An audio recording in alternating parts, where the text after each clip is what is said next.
And those who are saying mlima iko shida, mlima haina shida. Mimi nitaenda mlimani baadaye na nitatumana salamu za Mheshimiwa Rais na zitapokewa. Hiyo kelele iko mlima itakuja kwisha. Itakuja kwisha. Haiwezekani kamwe wewe ukue jikoni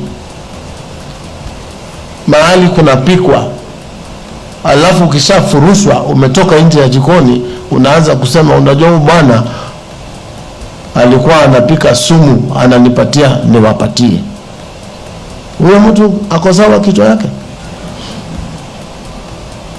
This is not a day for those things, but excuse me, I have not been on the platform for 7 years.